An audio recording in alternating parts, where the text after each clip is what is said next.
Isa pong nakasentro kay Kristong panahon ng Kapaskuhan sa bawat isa po sa atin mga kapatid. Welcome po sa Jesus Our Abundant Life Church. Dito po sa ating church, wala po tayong ibang ipinapangaral kundi ayun po. Jesus period. Kaya nga, ang vision statement po natin, we are a church where everyone is what? Captivated by Jesus. Hangang-hanga po tayo kay Kristo. Hangang-hanga po tayo sa ginawa ni Jesus. We are conscious of the cross and the resurrection. Yung po yung nasa isip po natin lagi. Yung tinapos na gawa ni Kristo doon sa krus at ang kanyang muling pagkabuhay. Kasi dahil po doon naligtas tayo. We are characterized by grace, not by the law. And we celebrate the new covenant, not the old covenant, na ayon sa Hebrews chapter 8 verse 13 ay pinawalang bisa na po ng Diyos. Sabi mo sa katabi mo, you are not under the old covenant. Sabi mo sa katabi mo, hindi ka Israelita. Ikaw ay Kristiyano. Amen mga kapatid? And so ang mga Kristiyano, nasa ilalim po sila ng bagong tipan ng biyaya. Now, makikiusap po kami para po sa makakapanood ng upload na ito sa YouTube at sa Facebook. Pwede pong paki-like, paki-share, para po mas marami po ang mabiyayaan, mapalakas, mapatatag, higit sa lahat, maligtas. Amen mga kapatid? So sabay-sabay po nating ikalago sa pananampalataya ang mensahe ng biyaya na pag-aaralan po natin ngayon, na pinamagatan po nating Our Savior who is with us. Sabihin nga natin, Our Savior who is with us. Amen. So sa muling pagdating sa atin ng panahon ng pagdiriwang ng kapanganakan ng ating Panginoon. Anong sabi ko? Panahon ng pagdiriwang ng kapanganakan. Hindi ko sinabing petsa ng kapanganakan. Iba po yun. Iba po yung petsa ng kapanganakan tsaka yung panahon ng pagdiriwang ng kapanganakan. Bakit po? Sapagkat sa totoo lang, hindi naman po talaga namatao. Hindi naman talaga ipinanganak si Jesus ng December. Okay po? So sabi po nila, maaari pong si Jesus ay pinanganak ng between February to April to May. Parang ganoon po. Bakit? Kasi yung mga pastol po nandoon sa labas. Yung mga pastol po, nandoon po sila at inaalagaan po nila yung kanilang mga tupa at mayroon pong nakakaing damo, mga kapatid, yung mga tupa. Kung, mga kapatid, kung December, aba, edi may snow. Kung may snow, makakakain po ba yung tupa? Hindi. Kaya po naniniwala po yung iba na hindi po talaga December pinanganak si Jesus. But, sabi mo sa katabi mo, it does not matter. Hindi po mahalaga yun mga kapatid. Ang mahalaga ay atin pong ipinagdiriwang na may ipinanganak na tagapagligtas. Amen po mga kapatid? Wala po yung iniwan doon sa kanununuan natin ang tanungin po siya sa census, Tatang, kailan ho kayo pinanganak? Hindi niya matandaan kung kailan po siya pinanganak. Sabi niya, nung pumutok ang bulkan. No, pinanganak siya nung pumutok ang bulkan. Pero nagbe-birthday po ba si Tatang? Nagbe-birthday po si Tatang. Bakit? Ano sineselebrate niya? Yung pagputok ng bulkan? Hindi. Yung katotohanan na siya po ay ipinanganak. Amen mga kapatid?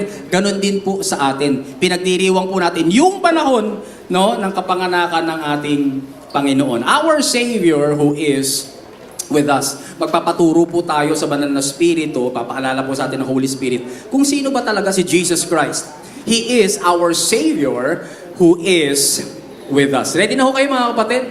Bakit po ang title natin, He is our Savior who is with us? Why? Roman numeral number 1. Because He saves us. He saves us. Hawakan nga po natin, dip natin, sabihin natin, Jesus saves me. He saves us mga kapatid. Sabi ng Matthew chapter 1 verse 21, she will give birth, si Mary will give birth to a son, and you shall name him what? Jesus. Na ano po ibig sabihin ni Jesus, ng pangalang Jesus? The Lord is salvation. Po?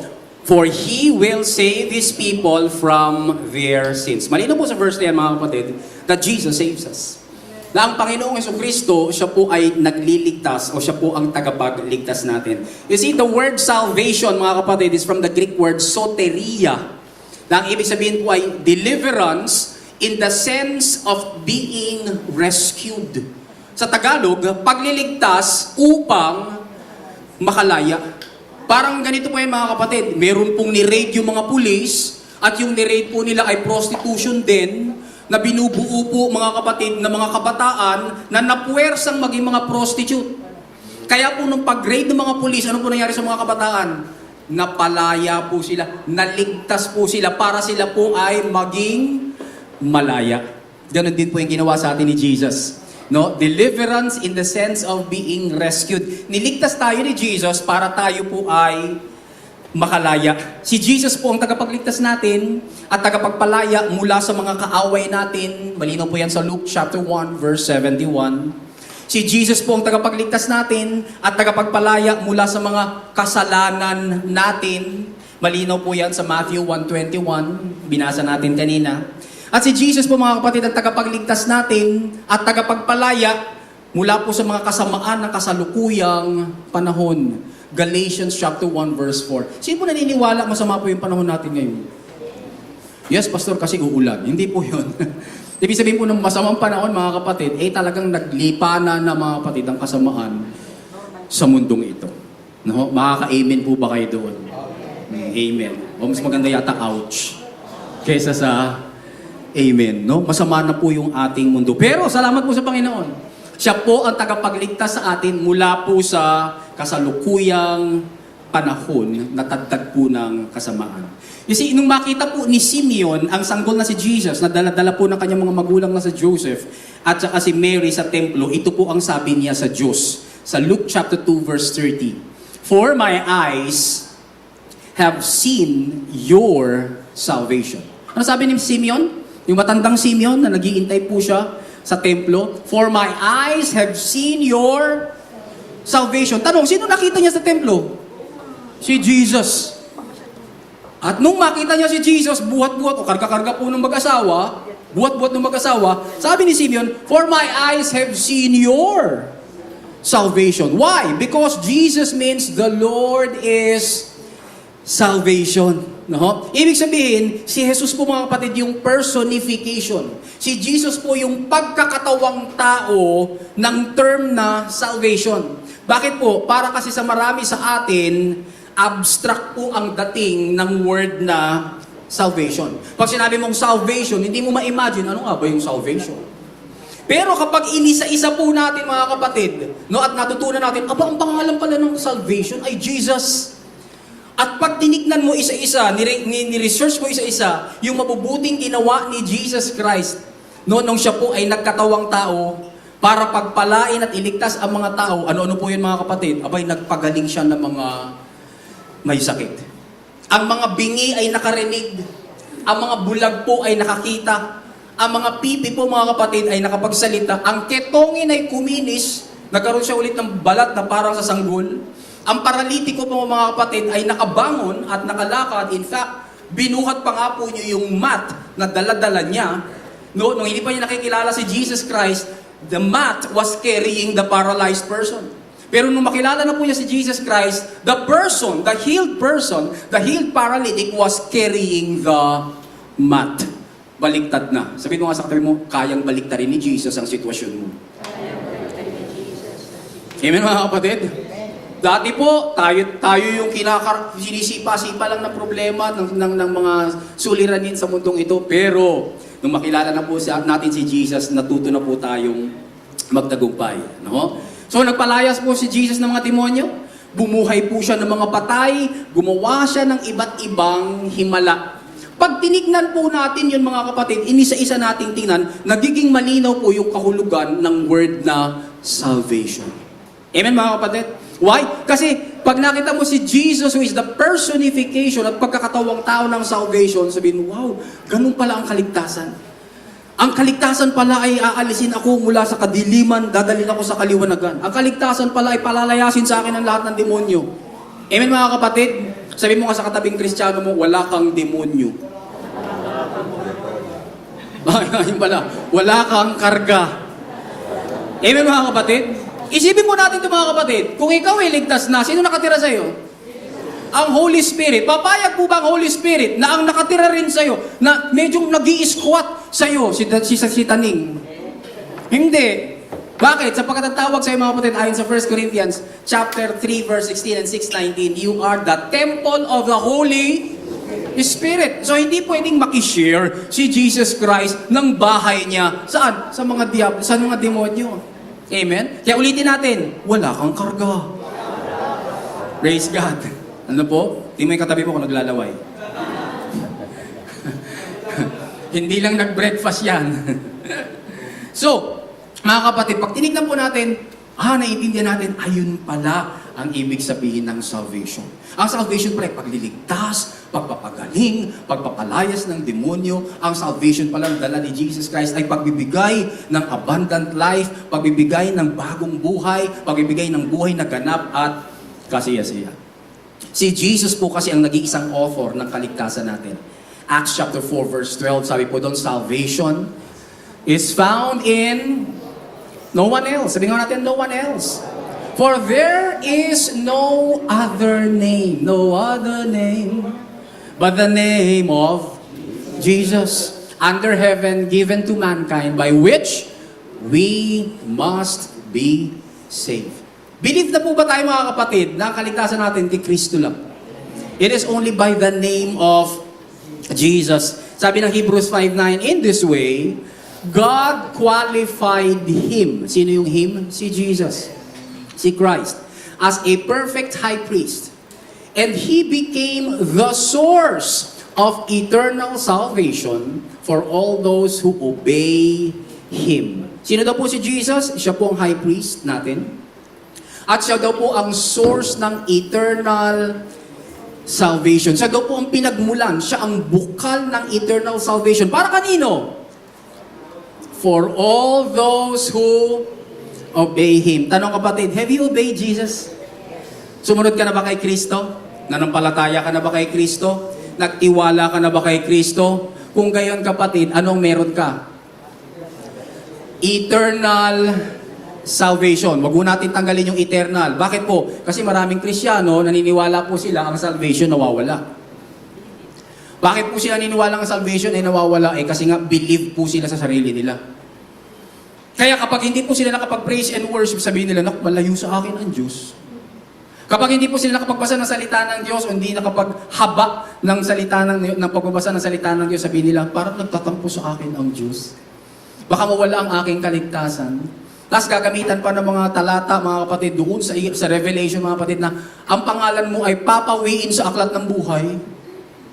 Naku, hindi po yun ang sinasabi ng Revelation. Ang sinasabi ng Revelation, hindi nga papawiin ang pangalan mo sa aklat ng buhay. Ano tinanggap mo, kapatid?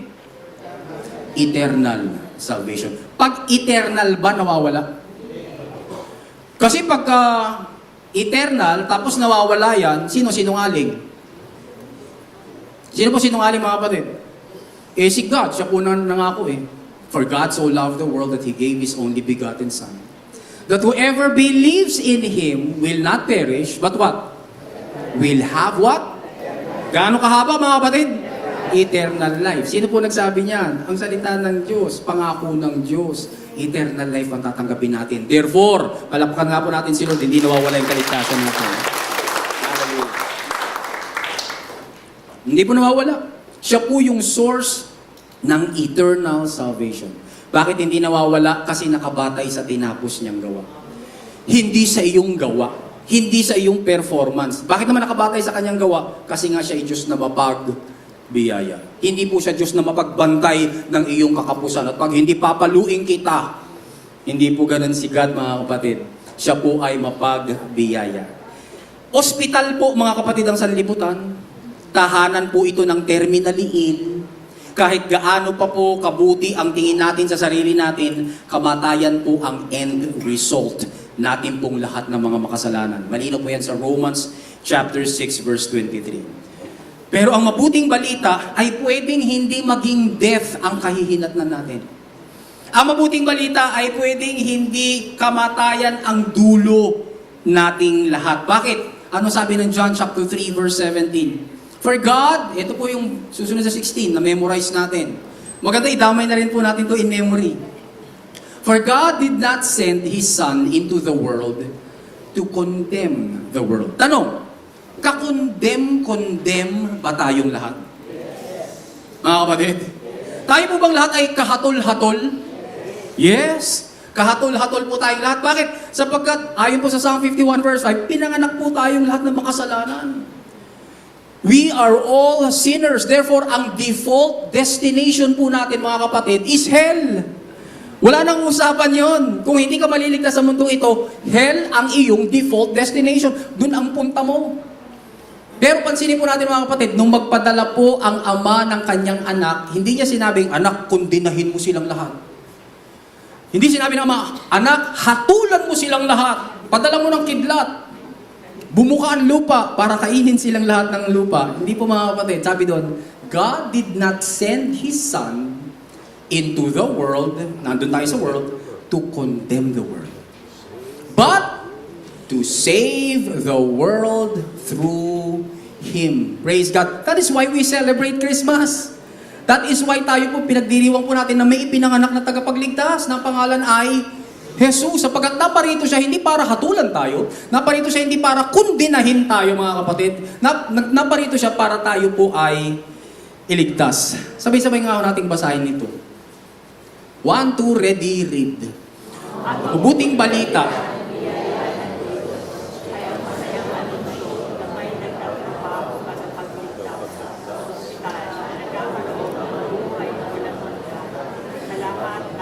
Ano po ang sanlibutan, mga kapatid? Ospital ng terminally ill.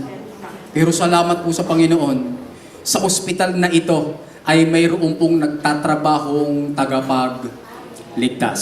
At ang ipinagkakaloob niya ay buhay na walang hanggan para sa lahat ng terminally ill. Pakitas nga po kamay lahat ng terminally ill. Praise God, no? Salamat po sa pagliligtas ng Panginoon. Sabi po doon, mayroon siyang, ito maganda eh, galing nitong doktor na to, 100% success rate. Si Jesus po ang tunay na unang sumakses. Meron po siyang 100% success rate. At malugod po niyang pagagalingin ang lahat ng nais magpagamot. Amen. Paano kung ayaw mo magpagamot? Ay di wala. No po? Parang ganoon din po sa physical, mga kapatid. Inuubo-ubo tayo, tapos sabi sa atin, pa-check up ka. Baka mamaya yun ay kung ano, pa-check up ka. Habang di tayo nagpapa-check up, hindi po natin nalalaman kung ano yung ating iniuubo. At dahil hindi po natin alam kung ano sanin ang ating ubo, wala pong lunas. Eh di sige, umubo ka. Umubo ka ng umubo kasi ayaw mo. Pero kapag ikaw ay lumapit sa doktor, at ikaw ay tinistis ng doktor, ikaw ay tiningnan ng doktor, ikaw ay sinabihan ng doktor ng inhale, exhale, ano? Tapos sabi niya, okay, ito bibigay ko sa yung gamot ha, ito lang muna. Kasi sa isip po niya, pag hindi umubra, balik ka ha, bibigyan kita ng iba. Bibili ka na naman ng iba. Pero makukuha din, gagaling din naman po tayo. Ganon din po rito, mga kapatid, kapag ayaw po nating lumapit sa tagapagligtas, hindi po tayo maliligtas. Kasi sabi dito, napakahusay po niyang magligtas. Kung kaya't kaya niyang buhayin ang pinakamalala. Kaya niyang pagalingin yung pinakamalubha. At kaya niya, mga kapatid, na buhayin ang pinakawala ng pag-asa. Pwede mo bang sabihin to, mga kapatid, na ikaw, nung ikaw ay ligtas ng Panginoon, isa ka sa mga pinakamalala? Pero po mga magsasabi, hindi naman pastor, mabait naman talaga ako. Pero meron po, mga kapatid, pinakamalubha talaga sila. Pinakawala na po silang pag-asa. And yet, Jesus saved them. Bakit? Wala siyang hindi kayang maabot ng mapagbiyaya niyang kamay. Sabihin mga sakay mo, hindi maiksi ang kamay ni Jesus. Abot ka niya. Hallelujah! Palakpan nga po natin si Lord. Praise God. He is our salvation.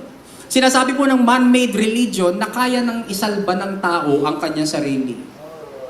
Kayang isave ng tao ang sarili niya. But salvation is entirely of God. Yan po ang sabi sa Philippians chapter 1 verse 28. In fact, sa Revelation chapter 19 verse 1, sinasabi po nito, salvation and power and glory belongs to our God. Ano daw po ang kay God? Salvation. Ano daw po ang kay God? Power. Ano daw po kay God? Glory. Kaya naman ang kaligtasan ay dahil lamang sa kanyang biyaya. Sa kanya naman pala nagmumula ang kaligtasan. Therefore, siya po yung may kapangyarihan kung bibigyan niya tayo. Amen, mga kapatid? Siya po yung may kapangyarihan kung pagkakalooban niya tayo ng kaligtasan. At ang magandang balita, ginawa na niya doon sa tinapos na gawa ni Kristo. Hindi siya kasi madamot na Diyos. Kaya naman ang kaligtasan ay dahil lamang sa kanyang mayamang biyaya. Acts chapter 15 verse 11, sabi doon, no, we believe. Sabay-sabay ho natin basahin yung naka-bold. It is through the grace of our Lord Jesus that we are saved. Sinabi po ba doon mga kapatid that it is because of our religiosity that we are saved? Sinabi po ba doon mga kapatid that it is because of our goodness and good works that we are saved? Sinabi po ba doon mga kapatid that it is because of our self-righteousness that we are saved? Sinabi po ba doon mga kapatid that it is because of our bank account that we are saved? Mga kapatid, wala nang nagno. Hindi ba mga kapatid? Ang sabi po doon, it is through the grace of our Lord Jesus Christ. Ano po ang grace? Biyaya ng Diyos, binibigay sa atin kahit hindi naman po tayo karapat-dapat. Hindi pinagtatrabahuhan, hindi binibili, hindi pinagpapaguran. Ibinigay po sa atin ng Diyos. Ano po? It is through the grace of our Lord Jesus Christ that we are saved. Just as they are. Gaya po ng mga Hudyo at gaya ng mga Hentil. Tanong, sino ba ang maliligtas? Wala nang question na si Kristo ang tagapagligtas eh. Pero tanong, sino ba yung maliligtas? Eh di syempre yung pong mga nagsisampalataya kay Jesus. Acts chapter 16 verse 31 says, they replied, si Paul at saka si Silas, they replied, believe in the Lord Jesus and you will be saved, you and your household. Itama lang po natin, itweak lang po natin mga kapatid minsan, yung tingin natin sa talatang ito. Sa mixture teaching po mga kapatid, ang tingin po sa talatang ito, pag nanampalataya ako kay Kristo, maliligtas hindi lang ako, pati pamilya ko maliligtas. Yun po yung kasi pagkakabasa, believe in the Lord Jesus. Sino magbibilieve ako? Sino maliligtas? Ako at ang aking sambahayan. Pero mali po mga kapatid. Hindi po ibig sabihin, pastor ako, hindi po ibig sabihin na ako ay Kristiyano, maliligtas na rin si Phoebe at saka si Ephraim na aking mga anak. Ibig sabihin, maliligtas yung aking household dahil sumampalataya lang ako. Mali po mga kapatid. Kaya kailangan sila rin ay sumampalataya. Sabi mo sa katabi mo, kanya-kanyang faith. Kanya-kanyang belief. Amen mga kapatid? Hindi ka nakasabit sa pananalig ng tatay mo. Hindi ka nakasabit, hindi ka nakabitin doon sa faith ng nanay mo. Na maliligtas ka rin kasi yung nanay mo ay nakakilala na sa Panginoon. Hindi po mga kapatid. Ang sinasabi ng salita ng Diyos, believe in the Lord Jesus Christ and you will be saved. You personally, you the person, you believe and you will be saved and your household believe and they will be saved. Amen mga kapatid? Hindi po damay-damay lang, kundi bawat isa po sa atin ay dapat na sumampalataya kay Kristo. Kaya tiyakin po natin na nanalig na talaga tayo kay Kristo. Sayang naman, ang tagal-tagal po natin namuhay dito sa mundong ito, o kaya ang tagal-tagal po natin nakakapakinig ng mensahe ng tinapos na gawa ni Kristo, tapos pagdating ng takdang panahon, hindi pala tayo ligtas. Because tayo po ay parang pumapayag lang doon sa teaching, pero hindi ka talaga nag-believe. Hindi ka talaga nanampalataya. Believe. Amen mga kapatid? Sabi mo sa katabi mo, let us believe. Sino pa yung maliligtas? Aba, edi yung magbibilieve. Ang bahagi po natin ay manalig. Sabi sa John 6:47, most assuredly I say to you, he who believes in me. Ayun ulit. Kanino daw po magbibilieve? Kay Jesus. Ay merong everlasting life. Ang ganda ng pangako ni Jesus, no? Pag nag-believe ka sa Kanya, ikaw ay may buhay na walang hanggan. Yung pong salitang everlasting, o yung kanina tinignan po natin, eternal, hindi lamang po yun pumapatungkol mga kapatid sa haba ng buhay. Ang imagination po kasi naman, pag sabi, eternal, ay walang katapusan. So tumitingin tayo dun sa haba ng buhay. Yun. Pero may pangalawa mga kapatid, hindi lang tutungkol sa haba ng buhay, kundi tungkol sa kalidad ng buhay. Gusto mo ba kapatid na mahaba ang buhay mo pero puro kahirapan naman? Sabihin ni Lord, okay, I give you eternal life. Ang haba ng buhay mo, pero puro paghihirap. Hindi mga kapatid. Yung pong eternal life refers not only to the length of that life, but also to the quality. Kaya nga po nangako si Jesus Christ, I give them life and that they will have it more abundantly. Sabihin natin, Jesus is our abundant life. Wala na po tayong ibang life, kundi si Jesus lang. Ano po? Now, paano po natin natitiyak na maliligtas nga tayo? Porket nanampalataya po tayo. Sapat na po bang panghawakan natin yung pangako ng Panginoon na, Anthony, maliligtas kapag ikaw ay sumampalataya? Ang susi po rito mga kapatid is the resurrection of Jesus Christ. Bakit? Ipinapakita po kasi ng resurrection ni Jesus na winasak na po ni Kristo ang kapangyarihan ng kamatayan. At naligtas po tayo ngayon through His resurrection. Dalawa po ang gospel. Ang gospel po ay isa mga kapatid, pero dalawang katotohanan. Ulitin po natin yon. When we talk about the gospel, ayon po sa 1 Corinthians chapter 15 verses 1 to 4, it is the death of Jesus Christ, the burial of Jesus Christ, the resurrection of Jesus Christ. Yun po yung gospel mga kapatid. The death and the resurrection. Ano po nangyari dun sa death? Nung namatay si Kristo doon sa krus, napatawad ang lahat ng iyong mga kasalanan. Ngitian mo nga yung katabi mo, yan. Yung katabi mo yan, kung sumampalataya na yan kay Kristo, pinatawad na ang lahat ng kasalanan niya. Amen mga kapatid? Pag sinabi mo natin, pinatawad na ang lahat ng kasalanan, hindi lamang po mga kapatid, yung past sins mo. Ang ibig sabihin po ng pinatawad ang lahat ng kasalanan, pati yung kasalukuyan mong kasalanan, pati yung magagawa mo pa. Ganoon po kagaling yung tagapagligtas natin na si Jesus. Ang lungkot naman, sige palapakan po natin si Lord, hallelujah. Ang lungkot naman po mga kapatid, na nagpakahirap si Jesus doon sa krus ng Kalbaryo, nahampas siya, nahambalos siya, wala na pong matirang bahagi ng kanyang katawan na walang latay, namatay siya doon sa krus, tapos ang napatawad lang pala sa mga kasalanan mo ay yung past sins mo. Tapos yung future sins mo pala, sabihin sa'yo ni Jesus, okay, ikaw nang bahala sa future sins mo. Kasi nung sumigaw talaga ako, it is finished, nagbibiro lang ako. It is half finished lang. It is truly not finished. Ikaw na ang tumapos. Maraming gives. Kasi hindi ka pa napatawad sa lahat ng iyong mga kasalanan. At mapapatawad ka lang sa iyong mga kasalanan kapag ikaw ay humingi ng tawad. So, it is no longer about the blood of Jesus Christ, but it is about your memory. Gayon po ba mga kapatid? Ang turo ng Biblia, hindi po mga kapatid, ang turo po ng Biblia, it is by the blood of Jesus that we are forgiven of all our sins. Hallelujah! Dugo po ang nagpapatawad, hindi yung husay mong maalala ang lahat ng iyong mga kasalanan. Tanungin kita kapatid, ilang milyon ng kasalanan ang nagawa mo? Ilang milyon na? Dami na, no? Kasabihin ng iba, wala pa namang 1 milyon. O sige, ilang daang libo ang nagawa mo ng kasalanan. Naalala mo? Hindi. Now, kung hindi mo naalala, kung ilang daang libo na yung nagawa mong kasalanan, mas lalo mo bang maaalala kung ilan doon ang naihingi mo ng tawad? Ilang kaya doon? So kung tayo po mga kapatid ay approximate, sabihin natin, ako Anthony, nakagawa na ako ng kalahating milyong kasalanan mula nung ako ay nagkaisip.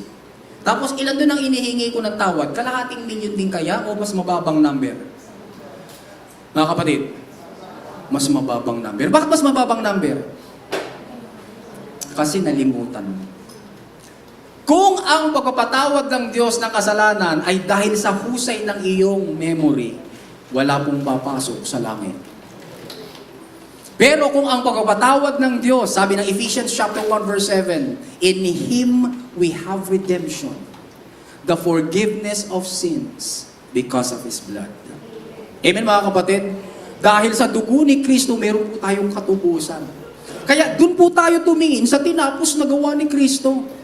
Hindi po dun sa kakayanan po natin na tayo po ay mag-imagine, ano pa kayong kasalanan na nagawa ko? Lista ko nga. Naubos na yung yellow paper. No? Naubos mo na yung yellow paper, hindi mo pa rin talaga nailista kung ang lahat ng iyong mga kasalanan. Tapos, gagawin natin doon sa mga kasalanan yun, susunugin po natin, hihingi natin ng tawad isa-isa. Pero pagkatapos po ng mga kapatid, gagawin mo ulit? Gagawin mo ulit. Yes. No po? In fact, pag sinabi nga ako natin yes, dapat di tayo nakangiti. No? No? Kaya lang, yun nga po ang nangyayari. Nagagawa po ulit natin. Buti na lang! Sabihin nga natin, buti na lang. Ang forgiveness ni Lord, mga kapatid, ay dahil sa kanyang dugo. Dahil sa kanyang dugo. Bakit? Sapagkat larawan po yun, mga kapatid, ng pagkapatawad doon sa lumang kasunduan. Doon sa lumang kasunduan, ano pong mga inialay nila, mga kapatid? Hayop. Dugo. May naghingi ba ng tawad doon, mga kapatid, sa lumang kasunduan? Wala. Ang alay lang po nila, hayop. Na yun ay patutuluin ang dugo, kakatayin. Pagka tumigis na ang dugo ng perfect na Lamb of God na yon, napatawad na o natakpan na yung kasalanan ng mga Israelita. For how many years? 1 year. Kaya pagkatapos po ng Day of Atonement, kumakanta na po sila, I'm singing in the rain. Bakit? Kasi tuwan-tuwa sila, mga kapatid, na napatawad na yung kanilang mga kasalanan. For 1 year. Ano nagtakip ng kanilang mga kasalanan? Dugo ng hayop. Pero sabi sa John chapter 1 verse 29, yun ang kordero ng Diyos, si Jesus, na nag-aalis ng kasalanan ng lahat ng sanlibutan. Amen, mga kapatid? So, dugo rin ang nagpapatawad ng kasalanan dito sa bagong tipan ng biyaya. Kaya lang hindi na dugo ng hayop na nagtatakip lang, dugo na po ni Kristo. Permanente ka ng pinatawad. Hallelujah! Praise God! Kaya nga po, every Christian is a fully forgiven person. Kung ikaw ay tunay na Kristiyano, you are fully forgiven person. Your forgiveness is final. Your forgiveness is full, kumpleto. Your forgiveness is forever. Hallelujah. Bakit? Dahil sa galing mo, hindi dahil sa dugo ni Kristo. Praise God. Po? Kaya sabi po doon, nasaan ba tayo? 6:47. Ang susi po, mga kapatid, is the resurrection of Jesus Christ. Bakit? Sapagkat yung pong kamatayan ni Kristo, nagpatawad ng iyong mga kasalanan. Tanong, kung hindi nabuhay si Kristo mula sa mga patay, ano ka? Napatawad lang. Kung napatawad ka lang at hindi naman niya binago yung puso mo kasi hindi siya nag-impart ng life sa'yo dahil hindi siya nabuhay mula sa mga patay, ano ka? Magkakasala ka pa rin? Yes. Bakit? Kasi nga napatawad lang yung kasalanan mo, you're still dead. Napatawad ka lang. Kaya kailangan mabuhay ni Kristo mula sa mga patay. At nung nabuhay si Kristo mula sa mga patay, tumira na siya sa iyo. Galatians chapter 2 verse 20. I have been crucified with Christ. It is no longer I who lives, but Christ lives in me. Sino nakatira sa iyo, kapatid? Si Kristo. Kaya kaninong buhay yung ipinapamuhay mo ngayon? Kay Kristo. Kaya ikaw ay magtatagumpay sa kasalanan. So hindi ka lang napatawad, binigyan ka rin niya ng bagong buhay. Kaya po yung mga nagsasabing, pag nag-grace ka, naku, lalo ka lang magkakasala. Mali po kayo, mga kapatid, mag-aaral tayo ng salita ng Diyos. Pag nag-grace ka, hindi ka lang mapapatawad sa lahat ng iyong mga kasalanan, ikaw ay magkakaroon pa ng katagumpayan sa kasalanan. Bakit? Kasi babaguhin ni Lord yung puso mo. Ang luma mong pusong bato ay binago na ng Diyos. Meron ka ng malambot na puso. At yung pusong yan, kapatid, ay sumusunod kay Jesus. Yung pusong yan, kapatid, ay righteous na. Yung pusong yan, kapatid, ay nagmamahal kay Jesus. Romans 6:17 and Ephesians 6:24. Love na love mo si Jesus. Sabi mo nga sa katabi mo, adik na adik ka kay Jesus. You see, sa mixture teaching, ang teaching ay, okay daw ka kasi bagamat born again ka na, dadayain ka ng puso mo. Tapos tatakbo po sila doon sa Jeremiah chapter 17 verse 9, mga kapatid, kung saan sinasabi doon, the heart is wicked. The heart is deceitful. Tanong, under what covenant ang Jeremiah? Old covenant. Doon tayo tumatakbo. Kristiyano ka na, nasa new covenant ka na. Kukuha ka ngayon ng doktrina mo tungkol sa puso mo, doon sa lumang kasunduan. Kaya ngayon, mixture. Kasi ang isip, pinatawad ka na ba talaga o hindi pa? Binago na ba talaga yung puso mo o hindi pa? Kasi sasabihin, binago na ang puso mo. Pusong dalisay. Dalisay na. Dalisay yung gusto kong nais. Yan. No, pero tatakbo ka pa rin doon sa lumang kasunduan. Kasi nga nababasa. Kasi mali yung basa. Kaya nga po pinag-aaralan po natin magbasa ng buong Biblia mula Genesis hanggang Revelation, pero may perspective po tayo ng New Covenant. Kasi taga dun ka. Amen mga kapatid? Taga doon tayo. Kaya therefore, dahil taga doon tayo, lahat ng mababasa mong talata doon, padadaanin mo sa bistay ng bagong tipan. Alam ba natin bistay, di ba? Yung buhangin, yung mga construction worker, di ba? Nagbibistay po sila. Tapos, ano pa nangyayari? Pumakatak po doon yung gagamitin nila. Naiiwan po yung hindi naman talaga nila gagamitin. Ngayon, may bistay na tayo. Ano yung bistay natin, mga kapatid? The New Covenant. Anong bistay natin? The finished work of Jesus. Naintindihan po natin, mga kapatid? Kaya hindi ka lang basta-basta nagbabasa ng salita mo, sabihin mo, akin yan. Akin yung verse na yan. Kaya ngayon, pag nabasa mo, Lord, create in me a new heart, O God. Ayun na. No? Tanong, may new heart ka na ba? Anong pinapakreate mong new heart pa? Paulit-ulit tayo, kumakatay. Create in me a clean heart, O God. Malinis ka na? O ano bang pinalilinis mo? Bakit? Kasi nga hindi natin binabasa yung Bible with a new covenant perspective. Sabi nga sa katabi natin, now we know. Now we know. Ano po? You see, a dead Savior saves no one. Ang isang patay na tagapagligtas, wala siyang maliligtas, patay siya. Pero, a living Savior is able to save forever those who draw near to God through Him. Tingnan niyo po sabi sa Hebrews 7:25. Therefore, He is able also to save to the uttermost. Sino daw po ang kayang magligtas to the uttermost? Si Jesus. Ano ibig sabihin ng uttermost? Completely. Pag completely ba kulang? Hindi. Perfectly. Pag perfectly ba, imperfect pa? Hindi na. Pagka po finally ba, mga kapatid, may susunod pa? Wala na. Kaya pag sinabing avatar, hanggang 5 lang yan, hanggang 5 lang. Ano po? Kasi palabas na po yata sa, parang nakita ko, December, yung Avatar 3. Hindi po finally eh. May Avatar 1, Avatar, may sequel lagi eh. Pero ito sabi dito, si Jesus, pag nagligtas po siya to the uttermost, it is complete. It is perfect. It is final. And for all time and eternity. Ganoon kakaligtas, kapatid.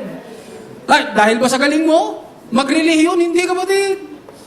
Yan ay dahil sa tinapos na gawa ni Kristo. Kaya nga sabi doon, He is able also to save. Hindi sinabi doon, we are able to save ourselves.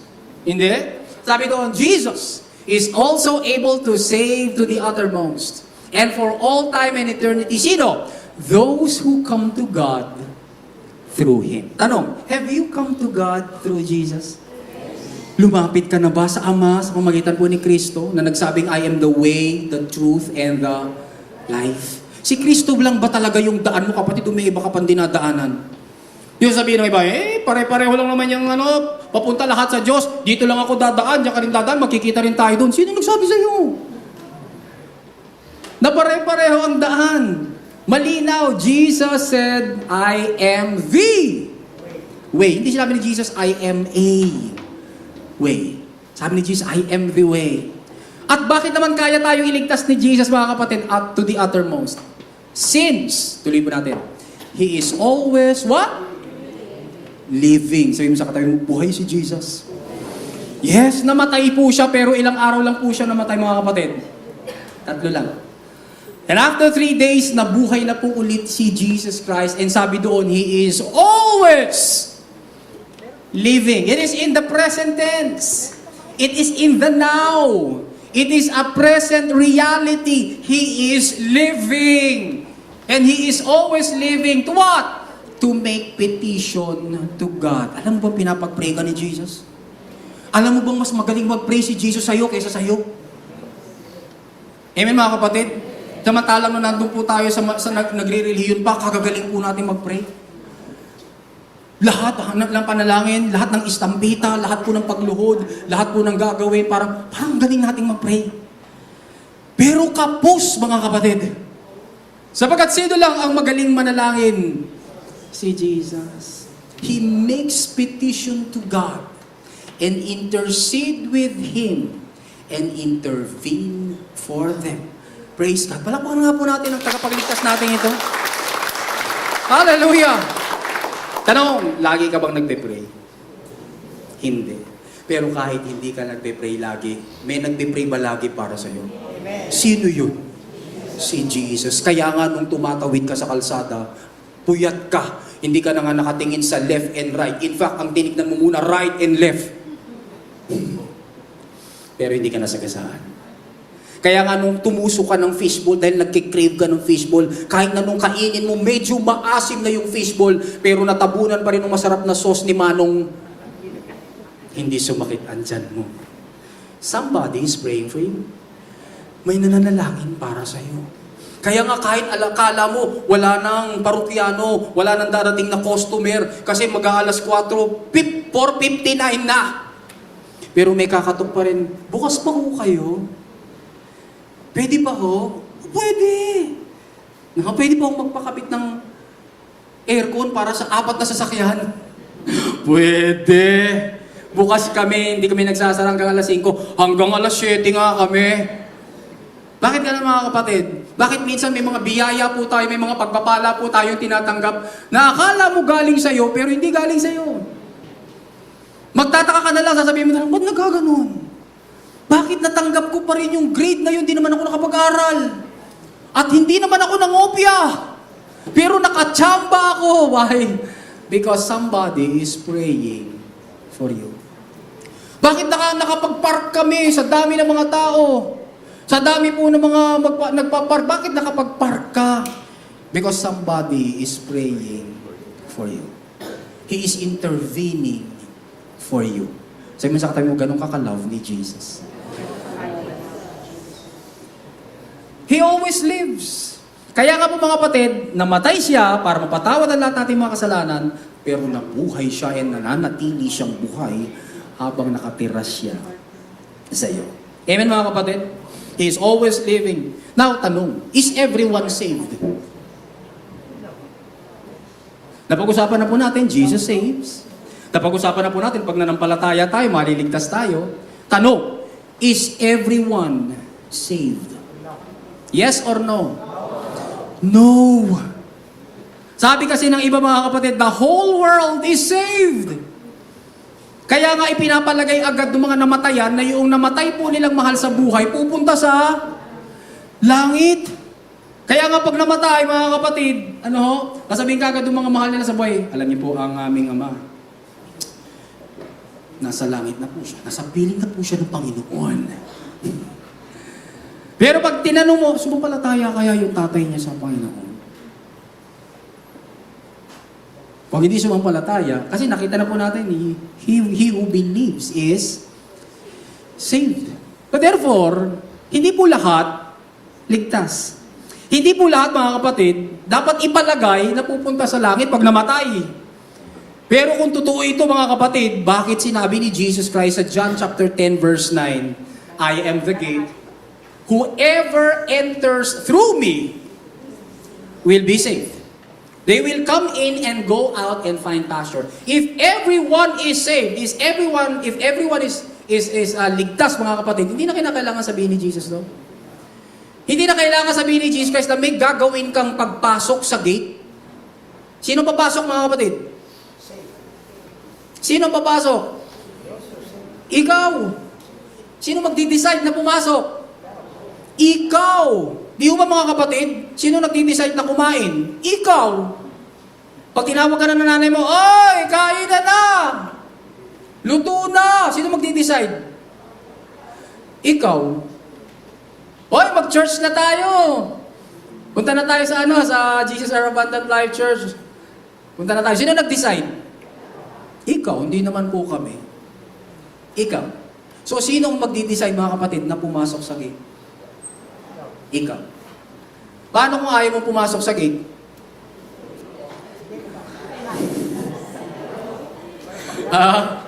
Paano ayaw mo pumasok sa gate? Ayun, baliktarin po natin. Whoever enters through me will be saved. Baliktarin natin. Whoever does not enter through me will be what? Damned. Will be unsaved. Yun lang po ibig sabihin nun. Pero pagpapasok po tayo kay Kristo, they will come in and go out and find pasture. Why? Because Jesus is our abundant life. Makakatanggap ka ng pasture. Palapakan nga pa natin si Lord.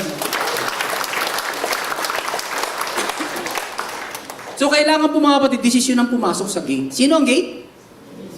Si Jesus, no, para maligtas. Now, kung save po ang buong mundo, why would the apostles risk their lives para mag-preach lang na dapat tayong maligtas? Bakit po nila i-risk yung life and limb nila, sabihin, tara, mangaral tayo. Sukat na tayo ay mabitin, sukat na tayo ay mapugutan ng ulo, kahit na tayo ay mapahirapan. Mangaral tayo, ilaban natin itong mensaheng ito na kailangan nilang maligtas. Bakit pangangaral ang mga apostol ng ganun, mga kapatid? Bakit paglalakas sila ng loob? Kung lahat naman pala ay ligtas. Bakit kinakailangang i-evangelize natin, ilapit natin sa Panginoon yung mga mahal natin sa buhay? Kung ligtas naman pala lahat. Bakit po kinakailangan i-share ang gospel kung ligtas naman po ang lahat? No? Acts chapter 2 verse 40, Acts 4:12, Acts 11:14. Yan, pinakita po dyan, nag-preach po sila. 1 Corinthians 10:33, 1 Thessalonians chapter 2 verse 16. Nag-preach sila eh. Ba't sila nangaral kung ligtas na po ang lahat? Bakit nila susulatan ang mga Kristiyano sa Romans, 1 Corinthians, 2 Corinthians, Galatians, Ephesians, Philippians, Colossians, 1 Thessalonians, 2 Thessalonians, kay Timothy? Bakit nila susulatan ang mga Kristiyano para sabihin, God wants us to be saved? If we are truly saved na pala, ano po? Hindi po mga kapatid. Kailangan pong maligtas ang lahat. Yes, the grace of God, mga kapatid, brings salvation. Nag-appear na po ito sa lahat ng tao, Titus chapter 2 verse 11. Pero ang malungkot po, mga kapatid, hindi lahat ng tao tinatanggap ito. Kaya naman, malungkot, hindi lahat ligtas. Bakit, mga kapatid? Para maligtas ka kasi, may gagawin kang pagpasok sa gate. Nabasa po natin, John 10:9. Para maligtas ka kasi may dapat kang desisyon ng pagtitiwala kay Kristo bilang tagapagligtas. Acts 16:31. Kasi kung ang pinagtitiwalaan mo lang, kapatid, ay yung sarili mong self-righteousness, hindi ka maliligtas. Kaya nga po si Pablo, mga kapatid, who is the best Christian, na po na nakasunod talaga kay Jesus Christ, mga kapatid, tinapon po niya yung kanyang self-righteousness. Ano sabi ni Pablo sa Philippians chapter 3? Aba, pagdating sa pagsunod sa kautusan, perfect ako. Aba, ako ay tinuli on the 8th day. I am of the tribe of ganito, ganito, ganito ako kahusay, ganito ako galing. And yet, nang makilala ko si Kristo, tinapon kong lahat. I considered everything dregs. Ano po yung dregs? Basura. In fact, isa sa meaning ng dregs, tae. Ano ginawa ni Pablo, mga kapatid? Tinapon po niya yung kanyang self-righteousness. Kasi kinakailangan niyang tanggapin yung tunay na righteousness ni Jesus. Kaya may pagpasok na gagawin sa gate, may pagtitiwalang gagawin kay Kristo bilang tagapagligtas. May dapat gawing pagtawag sa pangalan ng Panginoon para maligtas. Pero ito, mga kapatid, noon tayo, mga kapatid, ay hindi pa ligtas kung kanina tayo tumatawag. Tama, mga kapatid? Kaya nga tayo mga matatanda, dinamay ko na yung sarili ko, senior na. No? Parang ang dulas, ano? Ang dulas na sabihin, ano? Tayong matatanda. Kaya nga po, tayong matatanda, mga kapatid, naka-invento pa ho tayo ng salita. Alam mo, sa sobrang pangangailangan, tinawagan ko na ang lahat ng santo. Ganon po tayo dati. Tinawagan na po natin, tinatawagan natin ang lahat ng santo. Pero, ayon po sa Biblia, mga kapatid, sino ba lang ang dapat tawagan? Si Jesus. Sabi ng Romans chapter 10 verse 31, for everyone who calls on the name of the Lord will be saved. Kaya, mga kapatid, ang tanong, pumasok ka na ba kay Jesus? Pumasok ka na ba kay Jesus, kapatid? Kasi huwag nating sayangin, Magi-Christmas, nagre-rejoice ang mundo dahil Christmas, pero ikaw pala hindi ka pa pumapasok kay Jesus. So therefore, mga kapatid, ang source lang po mga kapatid ng joy natin ay yung spaghetting hanggang New Year. O yung reunion. O yung merong pong mga murang bilihin. O yung mga night market. O yung Christmas light, o yung Christmas gift. Mga kapatid, wala pong Christmas gift kung walang Christmas. Amen mga kapatid? At wala naman pong Christmas kung wala pong Christ. Can you spell Christmas without Christ? Xmas. Ano ho? The unknown. Ang iyong mas. Amen mga kapatid? Kaya nga tayo po mga Kristiyano ngayon, pag nagpo-post po tayo sa Facebook, kinakapitalize na talaga natin yung Christmas. Bakit? Gumaganti tayo. Bakit tayo gumaganti? Tagal-tagal na panahon na ang sulat sa Christmas ay Xmas. Pero ngayon naalala na po, nakita na po natin, natutunan na natin, Merry capital letter Christ. Mas. Amen mga kapatid? You cannot spell Christmas light without Christ. Hindi pwede mga kapatid. Kaya wag po yung joy natin magmula doon sa mga mangyayari. Lumabas lang si Jose Marichan tuwa ka na. Ang gaganda lang ng mga decoration sa mga mall, tuwa na po tayo. Hindi po mga kapatid. No? Ang tunay na joy, nagmumula po kay Christ. Now, Pastor, bawal bang matuwa doon sa Christmas light? Hindi naman. Sige, matuwa ka. No? Bawal bang matuwa, Pastor, doon sa I'm dreaming of a white Christmas. Hindi naman. Kaya alam, wala namang white Christmas din dito sa atin. Diba? Pero okay lang. Bawal ba matuwa, Pastor, doon sa monito-monita o doon sa exchange gift? Hindi naman. Sige lang. Pero tandaan natin mga kapatid, kaya lang po natin ginagawa ito at kaya lang tayo natutuwa sa mga bagay nito is because it is in celebration of what?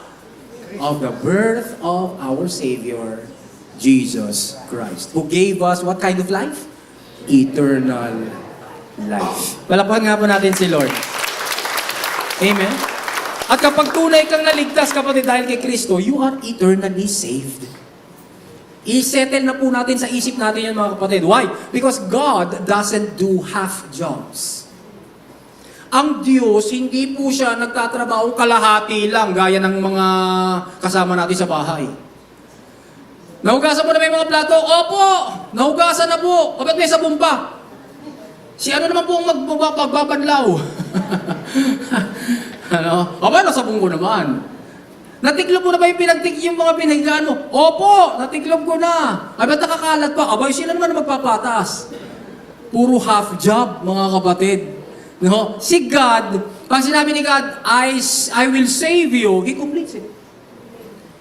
He who began a good work in you, sabi ng Philippians chapter 1 verse 6, will carry it on to completion until the day of Jesus Christ. Ang Diyos na nagpasimula ng mabuting gawa sa buhay mo, tatapusin niya ito hanggang sa pagdating ng ating Panginoon. Amen? Kaya nang patawarin tayo ni God, mga kapatid, pinatawad niya po ang lahat ng ating mga kasalanan for all time. Ulitin nga natin mga kapatid, I am a forgiven person. Isettle mo yan sa puso mo mga kapatid. Mag-renew po tayo ng isip. You are forever forgiven. Kaya naman po lang iligtas niya tayo, He saved us once and for all time. Ikaw ay ligtas magpakailaman. Tandaan natin hindi dahil sa galing mo, kundi dahil ang galing kasi talagang magligtas ni Jesus. Ito po ang kanyang specialty. Ang magligtas. Meron siyang anong percent success rate? 100%. Yan po sabi sa Hebrews chapter 5 verse 9. Siya po ang author and the finisher of our salvation. Pag sinabi nating author, yan yung pinagmumulan. Natutuwa po ako kay Sister dahil siya po ay isang author. Pinagmumulan, hindi po siya nangopia. Tapos nilagay niya pangalan niya by Marlene Legaspi Munar. Hindi po. Siya po yung nagtanong kay Lord, siya po yung nag-aral, siya po yung tapos siya po yung nag-author. Ipinanganak po niya yung libro. Amen mga kapatid? Ganon din po si God. Sabi po ng Hebrews chapter 5 verse 9, si Jesus, siya po yung author. Siya po yung source. Ano po? At ito po yung maganda mga kapatid. Ang isa pa po, ibig sabihin ng salvation ay yung mailagay ka kay Jesus. Pag pinag-usapan po natin yung salvation, ibig sabihin, ikaw ay inilalagay kay Jesus. 2 Timothy chapter 2 verse 10. So I am willing to put up with anything, then God's special people will be saved and given eternal glory. Why? Why mga kapatid? Because they belong to Jesus Christ. Bakit ka raw kapatid maliligtas? Because you belong to Jesus. Ang ganda, no? Naligtas po si Noah, naligtas po yung asawa niya, naligtas po mga kapatid yung kanilang buong pamilya, walo sila, kasama po yung mga hayop. Why? Because they belonged to the ark. Nandoon po sila sa loob ng arko, kaya kahit na mataas na yung baha, sinisiklot-siklot sila ng hangin, naligtas po sila. Nandoon po sila sa loob. Si Jesus po yung simbolo ng ark. Sabi ng Bible, you belong to Jesus. Amen mga kapatid? Kaya you no longer belong to the world. Hindi ka na taga-mundo. Kaya ikaw ay taga-langit na. Amen mga kapatid? Tingnan mo yung katabi mo, mas maganda pa sa anghel. Hindi ka na kasi taga rito eh. Ikaw ay taga-langit at inaantay na lang tawagin yung number mo. Mga kapatid? Gusto mo na ba? Taga-langit ka na, hindi ka na taga rito. Therefore, yung desires po natin, yung affection po natin, wala na rito sa mundong ito. Wala na rito. Yes, nagtatrabaho tayo para mabuhay, kumain, may paaral sa ating mga anak. Ano po? Yes, tayo pa interesado pa rin mga kapatid sa mga ilang bahagi sa nito sa mundong ito. Para lang kasi mabuhay. Nandito pa tayo eh. Pero tandaan natin mga kapatid, you do not belong to this world. Ikaw ay tagalangit na. Sabi ng aklat ng Philippians. And so, sabi doon, God's special people will be saved and given eternal glory. Wow! Ano tatanggapin mo kapatid? Because you belong to Jesus? Eternal glory. Praise God. Ano po ang itsura, kapatid, ng isang anak ng Diyos na may eternal glory? Ano kayang itsura mo, kapatid, kapag ikaw ay may eternal glory? Nagniningning ka, hindi na yan. Hindi na po yung iniis-is natin ang niacinamide. Hindi na po yan sinasabon-sabon natin ang kung ano-ano.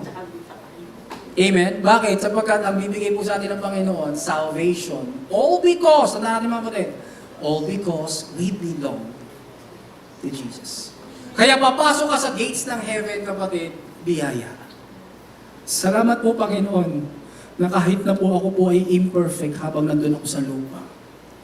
Kahit na born again na po ako, meron pa rin inaayos, Panginoon, sa buhay ko, may inaayos ko pa rin sa buhay ko.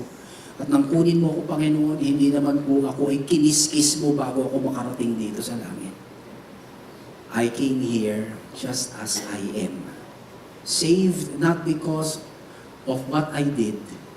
Saved not because of what I did not do. But saved only because of your finished work on the cross and resurrection. Ano tawag din mga kapatid? Biyaya. Papasok ka sa langit, kapatid, dahil lang sa biyaya ng Diyos. Now, kung tayo po ay belong na kay Jesus, meaning kung tayo po ay sa Kanya na, we are in Him, then we are eternally saved.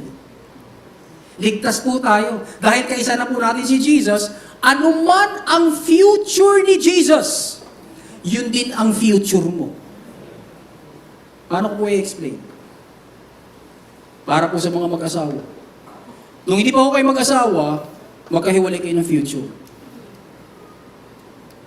Magkaiba kayo ng direksyon. Tama ba mga kapatid? Kasi kung hindi kayo nagkatuluyan, iba ang future mo, iba ang future niya. Right mga kapatid? Pero nung naging mag-asawa na po kayo, you belong to Him, and He belonged to you. You belong to her, and she belong to you. Naging mag-asawa na kayo. At mula nun mga kapatid, yung future nyo, magkaisa na. Amen mga kapatid? Kung pupunta po siya mga kapatid sa Taiwan, at siya lang, may babalikan pa kaya siya? O pag pumunta siya sa Taiwan, dapat nandun ka din? Oo. Magkasama kayo eh. Kaya nga mga kapatid, bagay na bagay sa mga mag-asawa ang magkasama. Sabi mo nga sa katabi mo, bagay na bagay sa atin. Yung mga katabi lang po ang asawa nila. Aba eh.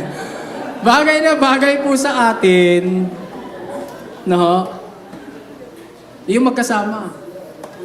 Kaya nga po, di po ba mga kapatid, kapag may party o may ano, alam na po natin to eh, pagka wala yung isa, dun sinahanap yung isa, yung wala. Nasaan si ano? Nasaan? Naiiwan. Malulungkot pa yung ibang tao, ba't naman naiiwan? Kasi nga, sanay na sanay kami na dahil kayo ay mag-asawa, kayo ay mag-kasama. Amen mga kapatid? Kaya masakit tingnan kapag kami mag-asawa pero hindi magkasama. Hindi dahil magkahiwalay sila mga kapatid, no? Physically, kundi dahil naghiwalay na.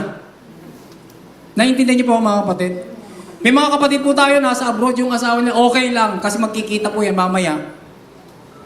Maghaharap po yan ng ano. Ang sinasabi ko po mga kapatid ay yung mag-asawa kayo, tapos ngayon ay magkahiwalay na kayo, talagang hindi na kayo magkasama. Amen mga kapatid? Hindi po yun kalooban ni Lord. Ang kalooban ni Lord, tayo po ay lumalago sa relationship natin sa Kanya at lumalago tayo, lalo tayong nai-inlove sa asawa natin. Amen mga kapatid? Salamat po sa apat na umamen. Amen mga kapatid? Amen. Sino po dito mga may boyfriend, may girlfriend, mga kapatid? Inihahanda po kayo ng Panginoon sa buhay may asawa. Pag-usap-usapan nyo na kung siya na rin lang naman. Amen mga kapatid? Kasi kung may boyfriend ka, may girlfriend ka, hindi naman pala siya, gastos lang yan. Amen mga kapatid? Sinagot mo yan tapos hindi naman pala siya. O kaya niligawan mo yan tapos hindi naman pala siya, gastos lang yan. Aksaya lang yan sa oras kapatid. Kaya nga, sa ating mga Kristiyano, it is so ideal, mga kapatid, na kung sasagutin mo ang isang nanliligaw sa'yo, tayakin mo na yun na yung mapapangasawa mo. Amen po ba, mga kapatid? Yes. Bakit? Kasi, bakit ako mag-i-invest ng emotion ko sa isang tao na hindi naman pala siya ang pakakasalan ko? Bakit ako mag-i-invest ng pera ba, ng time, ng affection? Tapos hindi naman pala siya, magbe-break din naman pa kami after 4 months. Therefore, kung hindi pala naman kami, bakit ko siya sasagutin? At kung hindi naman pala kami, bakit ko siya liligawan? Amen mga kapatid? Wala na. Wala na, amen. Kasi mga kapatid, binigyan tayo ni Lord ng wisdom. James chapter 1 verse 5, God gives us what? Wisdom. Kaya po, alimbawa sa buhay relationship, sa buhay mag-boyfriend, mag-girlfriend, o nagliligawan, bibigyan ka ni Lord ng wisdom. Bibigyan ka niya, sabihin ni Lord sa iyo, yes, anak, iyan ang inihanda ko para sa iyo. Then sasabihin din ni God, anak, daw. Hindi yan. Kung paanong si Lord ang nagsabi no, ng i-anoint na po ni God, i-anoint na po ng Prophet Samuel, mga kapatid, yung hari, pinapila po yung mga kapatid, sabi ni God, wag yan, hindi yan. Hindi yan. Sabi ni Samuel, ito na po ba? Hindi yan. Nakapila yung mga kapatid ni David. Hindi yan, hanggang sa dumating sa dulo. Wala. Nasaan si David? Nandoon, nagpapastol. You see? I-anoint siyang hari. Anong ginagawa niya, kapatid? Nagpapastol. Nagtatrabaho. Amen mga kapatid? Sasagutin mo yan, wala pang trabaho. Sasabihin, halimbawa, ano pong papakain mo sa aking anak? Ano sagot sa'yo? Kung tuyo lang po talaga ulam ninyo, okay lang po. Binuin mo sa'yo pa makikikain. Kung tuyo lang po ang ulam ninyo, hindi okay lang. Kaya yung mga girls na liligawan, Huwag kang sasagot sa isang manliligaw sa iyo na kuripot. Amen mga kapatid? Wala talaga maka-amen. Kasi kapatid, sabi po sa Bible mga kapatid, 2 Corinthians chapter 9 verse 7, no? Yung nagtatanim, aani. Pero sabi doon, yung nagtatanim ng kaunti, aani rin naman. Kaya lang, kaunti. O di bahala ka sa buhay mo. Kung gusto mo kapatid, no? Na nagtatanim din naman siya, kaya lang kakaunti lang, okay lang. Ano po? Pero kung titingnan mo, wow, generous siya. Ano mo, binigay, yun na lang nga yung kanyang pero binigay pa rin. Oh. Wow. Pagkagaroon kapatid, hindi kayo magkukulang. Hindi kayo pagkukulangin ng Diyos. Amen mga kapatid? Kasi pag belong na po tayo kay Jesus Christ, nasa atin na po lahat. Bakit? Kasi nga, kaisa na po natin si Jesus, damay na po tayo sa future niya. Kaya yung mag-asawa, damay-damay na po tayo sa future ng bawat isa. Amen mga kapatid, kaya nga nakakalungkot no? Halimbawa, pinakasalan mo, tapos may sakit pala. Kung meron po nakaranas noon, we are sorry, nalulungkot po kami. Pero hindi mo alam, pinakasalan mo, may sayad pala ang utak. Hindi lang suka, toyo ang meron. Ano po? Damay ka ba sa future niya? Damay ka sa future niya. O kaya medyo mabait naman siya, pero yung mga bibiyananin mo, hindi. Damay ka. Damay ka. Kaya, napakahalaga po sa atin mga kapatid, na bago ka humakbang, before you step, mga kapatid, ask God. Hingi po tayo ng wisdom kay God. Because God not only guides our steps, He also guides our stops. Hindi lang po yung paghakbang, sige anak, sige Anthony, hakbang.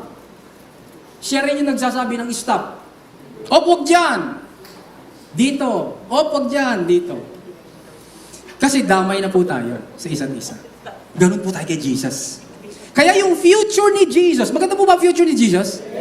Yes, yun din ang future mo. Amen mga kapatid? Hallelujah! Kaya nga we celebrate Christmas. Nagse-celebrate po tayo ng Kapaskuhan. Oh, because of these beautiful things. Pero kalahati lang po yun mga kapatid eh. Jesus not only saves us, Roman numeral number 2, He stays with us. Ang sarap mga kapatid, yung tagapagligtas na nagligtas sa iyo, nakatira sa iyo.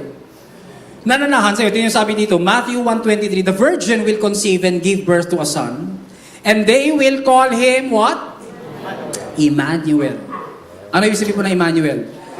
God with us. Nang magkatawang tao po si Jesus mga kapatid, siya lang po yung katangi-tanging hindi nagmula sa lahi ni Adan na binubuo po ng mga alipin.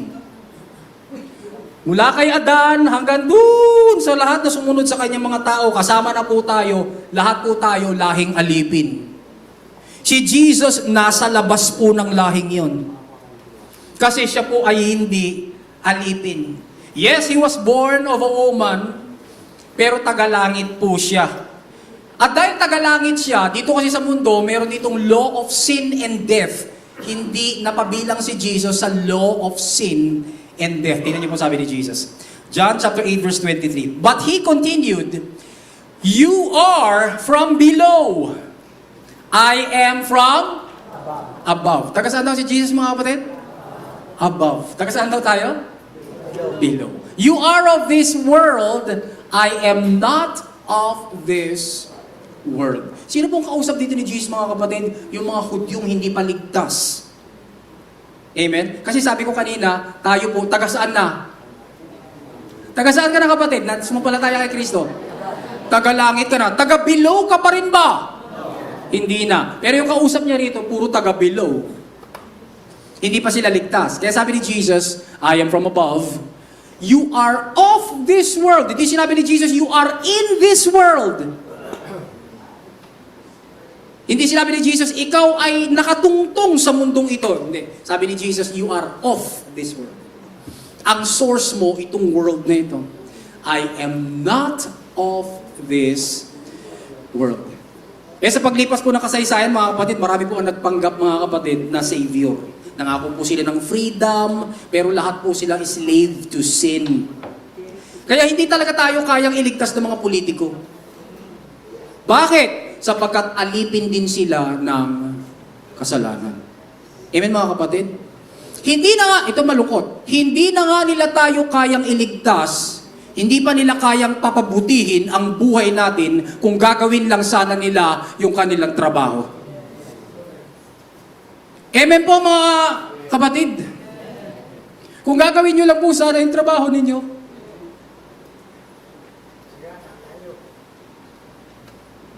hindi nyo na nga kami kayang iligtas eh. Ayaw nyo pagawin yung trabaho ninyo.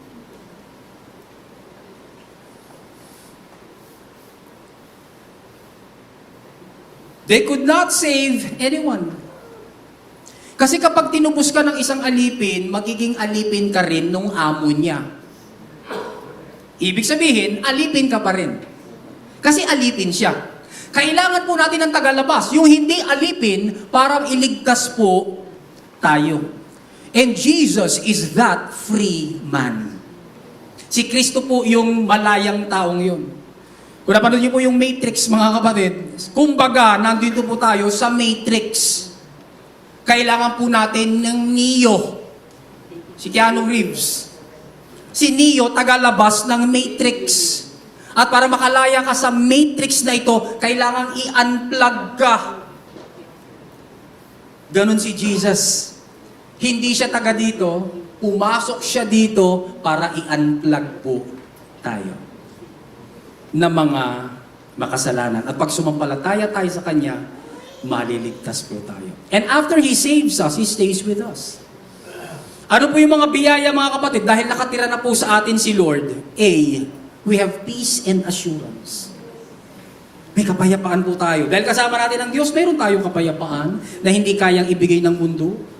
Hindi kayang ibigay ng pera, ng alak, ng sugal, ng pasyal, ng bisyo, ng hobby, ng kahit na sinong tao, hindi kayang ibigay ng kasikatan, ng posisyon, ng ari-arian, at ng kahit na ano.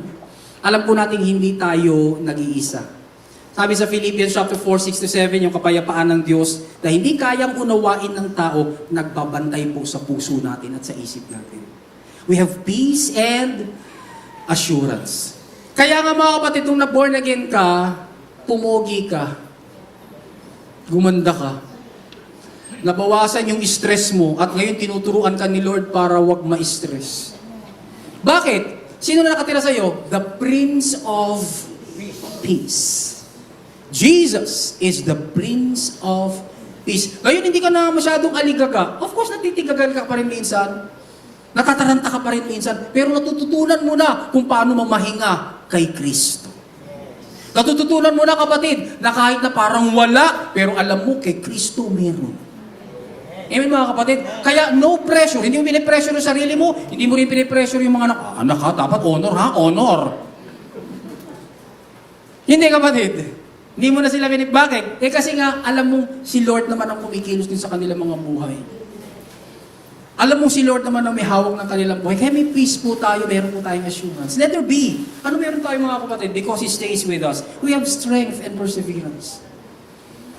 Ang presensya po ng Diyos nagbibigay po sa atin ng lakas, ng katatagan sa gitna ng mga problema at pagsubok, sa gitna po ng mga sakuna at trahedya. Kaya sabi sa Isaiah 41 verse 10, "Fear not, there is nothing to fear, for I am with you." In fact, I am in you. Do not look around in terror and be dismayed, for I am your God. I will strengthen and harden you to difficulties. Yes, I will help you. Yes, I will hold you up and retain you with my victorious right hand of rightness and justice. Meron po tayo, kapatid, strength and perseverance. Letter C, meron tayong love and acceptance. Dahil nakatira na po sa atin si Lord, ang Diyos kasama natin, hindi siya nagbabago.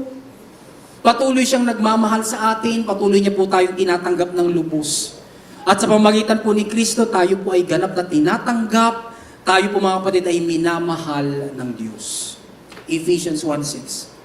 Hindi nagbabago si Lord ng love sa iyo at patuloy kanyang tinatanggap. Pwede kang ma-OP, out of place sa mundong ito, pero kailanman, in the presence of Jesus, you're always welcome. Hindi tayo maihiwalay sa pag-ibig ni Lord. Romans 8:38-39. Letter D. Because He stays with us, meron po tayong wisdom and guidance. Ang Diyos po nagbibigay sa atin ng karunungan at patnubay, gaya ng sinasabi ko po kanina. James chapter 1 verse 5, hindi po magkukulang si Lord ng karunungan. Ibubuhos niya po sa atin kapag humihingi po tayo sa Kanya. Hindi po siya nanunumbat, hindi niya sinasabi, yan ka na naman, humihingi ka na naman ng karunungan, nauubusan ako sa iyo eh. Hindi po nauubusan si Lord ng karunungan. Meron tayong letter E, hope and purpose. Dahil nakatira sa atin si Jesus, siya po ang nagbibigay sa atin ng pag-asa. Layunin sa buhay. May layunin na po yung buhay natin. Now we live for God. Now we live for Jesus. Alam po natin may magandang plano ang Diyos para sa atin. Tayo po ay tinawag upang mamuhay para sa Kanyang kaluwalhatian. Sabi mo sa katabi mo, may maganda tayong kinabukasan. In fact, title po yan ng isang message natin. Tingnan nyo na lamang po sa YouTube, tingnan nyo na lamang po sa Facebook, tingnan nyo na lamang po sa ating page. By the way, mga kapatid, I discovered na doon pa pala sa page natin, sa Facebook, sa Jesus Our Abundant Life Church, hindi ka pa nakalike. Ikaw. Sabi mo sa katabi mo, ikaw. Hindi ka pa nakalike.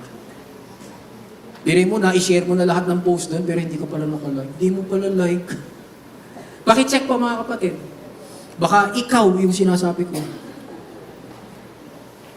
Nagulat po ako eh. Hindi mo pala like. Hindi pa pala nakalike. Ano po? Mga kapatid, i-like po natin. Para lalabas po doon sa ating feed. Kasi naman po mga kapatid, mahalaga, natututunan po natin yung mensahe ng biyaya. Hindi naman po tayo dito natututo. Araw-araw meron po tayong pwede matutunan. Sabi mo sa katabi mo, paki-like. Yan. Paki-like po mga kapatid. Letter F. Meron po tayong salvation and eternal life. Napag-usapan ako natin yan. Meron ako tayong buhay na walang hanggan. Yung mga pagpapala po ay napapaalala po sa atin sa lahat ng oras ng Diyos. Bakit? Siya po kasi ay kasama natin. Tandaan mo kapatid, this week, o paglabas mo pala sa tarangkahang yan, kasama mo ang Diyos. Even right now, kasama mo ang Diyos. Laging po sinasabi, ang Diyos ay nasa ilalim lamang ng balat mo. Ulitin mo, ang Diyos nasa ilalim lamang, si Kristo nasa ilalim lamang ng balat mo.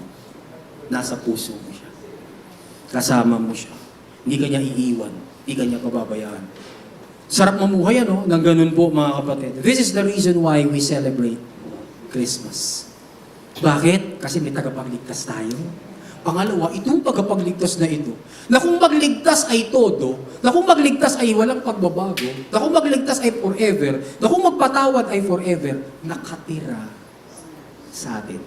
He truly is our Savior who lives in us. Ano take away natin mga kapatid? Sabay-sabay ho nating basahin.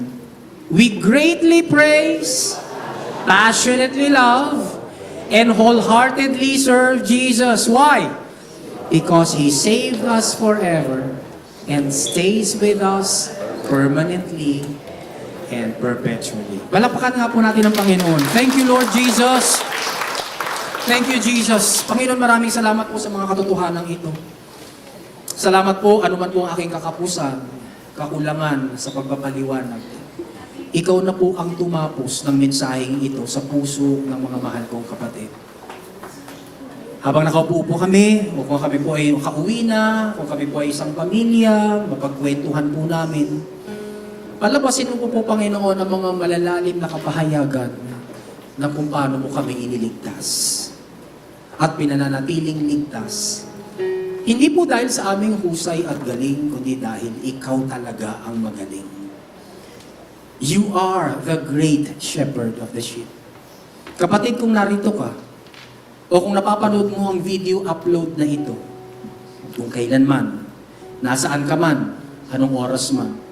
At alam mo, sa kaibuturan ng puso mo, hindi ka pa sumasampalataya kay Kristo. Hindi ka pa pumapasok sa gate. Hindi ka pa tumatawag sa pangalan niya. Hindi ka pa ligtas. Pero ang mabuting balita, pwede kang magdesisyon ngayon. Pwede kang manampalataya kay Kristo. Bagay na nais kitang samahan sa magitan ng maikling panalangin ito na pwede mong angkinin at ariing iyo. Sabihin mo, Panginoong Jesus, ako po ay isang makasalanan. Hindi ko po kayang iligtas ang aking sarili. Salamat po sa krus ng Kalbaryo. Pinatawad niyo ang lahat kong kasalanan. Nabuhay kayo mula sa mga patay. 3 araw pagkatapos na kayo'y mamatay. At sa aking pagsampalataya ngayon, nananahan kayo sa akin. Pinapalitan niyo ang aking masamang puso ng mabuting puso na susunod sa inyo at magmamahal sa inyo ang walang maliw. Jesus, ako ngayon ay ligtas. Hindi dahil sa aking kabutihan, kundi dahil sa iyong mayamang awa at biyaya. Sa pangalan niyo po, Jesus. Amen. Panginoon, samahan po ninyo, kilala niyo po ang mga taong iyon, kapatid po namin. Samahan niyo po sila, Panginoon, akayin, turuan, gamitin niyo po kami, kasangkapanin niyo rin po kami, ang church na ito, Panginoon, para sila po ay mas lumalim pa sa pagkakilala sa iyo. Ma-unlearn, that they would unlearn false teachings, and that they would learn the true gospel of Christ. The message of your finished work on the cross and your resurrection. Please receive the glory, Lord, the honor and the praise. For we pray all of these things in Jesus' name. Amen. Amen. Amen. Yeah. Praise God. Ihanda po natin ang ating mga puso, mga kapatid. Tayo po ay magpipira-piraso ng